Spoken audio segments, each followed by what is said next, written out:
കുട്ടികളിലെ വൈവിധ്യങ്ങളെ അല്ലെങ്കിൽ കുട്ടികളിലെ യൂണീക്നെസ്സിനെ അവരുടെ വ്യത്യസ്തതകളെയൊക്കെ ഇന്ന് ചന്ത ഭയങ്കരമായിട്ട് ഭയക്കുന്നുണ്ട്. കാരണം ഇന്ന് ഈ വിദ്യാഭ്യാസത്തിൽ നടക്കുന്ന ഏറ്റവും വലിയൊരു കച്ചവടം എന്താണെന്ന് ചോദിച്ചാൽ എല്ലാ കുട്ടികളെയും ഒരുപോലാക്കി മാറ്റി എല്ലാ കുട്ടികൾക്കും ഒരേ കോച്ചിങ് കൊടുത്ത് എല്ലാ കുട്ടികളെയും ഒരേ കാര്യം പഠിപ്പിച്ച് എല്ലാ കുട്ടികളെയും ഒരുപോലെ വിദേശത്ത് ഓരോ കച്ചവടം കാര്യങ്ങളിൽ എത്തിച്ച് എല്ലാവരെയും നേഴ്സാക്കി എല്ലാവരെയും ഡോക്ടറാക്കി. ഇതാണ് ഇന്ന് വിദ്യാഭ്യാസത്തിൽ നടക്കുന്നൊരു പ്രധാനപ്പെട്ട അജണ്ട. ഇത് ജനങ്ങളെല്ലാം മനസ്സിലാക്കേണ്ട ഒരു കാര്യമാണ്.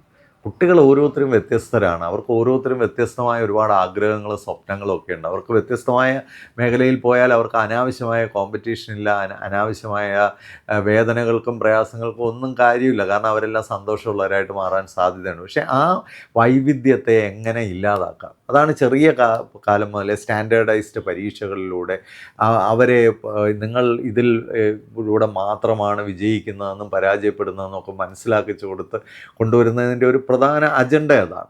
എല്ലാ കുട്ടികളും ഒരേ പരീക്ഷ എഴുതേണ്ടവരോ ഒരേ കോഴ്സ് പഠിക്കേണ്ടവരോ ഒരേ സാധ്യതകൾക്ക് വേണ്ടി പോരാടേണ്ടവരോ അല്ല. അവരെല്ലാവരും വ്യത്യസ്തരാണ്. നമ്മൾ വിദ്യാഭ്യാസത്തിൻ്റെ ആത്യന്തികമായ ലക്ഷ്യം എന്ന് പറഞ്ഞാൽ ഒരാളെ കണ്ടെത്താൻ സഹായിക്കുക എന്നുള്ളതാണ്. വിദ്യാഭ്യാസമൊക്കെ അതിനുവേണ്ടിയുള്ളൊരു ഏജൻസി മാത്രമാണ്. അതുപോലെ അധ്യാപകരിലെ പോലും വൈവിധ്യത്തെയും അവരുടെ ക്രിയാത്മകതയും ഒക്കെ നമ്മൾ ഇല്ലാതാക്കാൻ ശ്രമിക്കുകയാണ്. എല്ലാവരെയും ഒരേപോലത്തെ ഓവർകോട്ടൊക്കെ ഇടിയിപ്പിച്ച് ഒരുപോലെ പെൻഗ്വിൻ പോലെ എല്ലാവരെയും ആക്കി തീർക്കാനാണ് സ്കൂളുകൾ പോലും ശ്രമിക്കുന്നത്. ആ അധ്യാപകരിലെ പോലും വൈവിധ്യങ്ങളെ എൻകറേജ് ചെയ്യാനും അതിൻ്റെ ആ റിസോഴ്സസ് കുട്ടികൾക്ക് എൻജോയ് ചെയ്യാനായിട്ട് കൊടുക്കാനും ഒന്നും ഇന്ന് വിദ്യാഭ്യാസത്തിൽ ഇടമില്ല എന്നുള്ളതാണ് വാസ്തവം.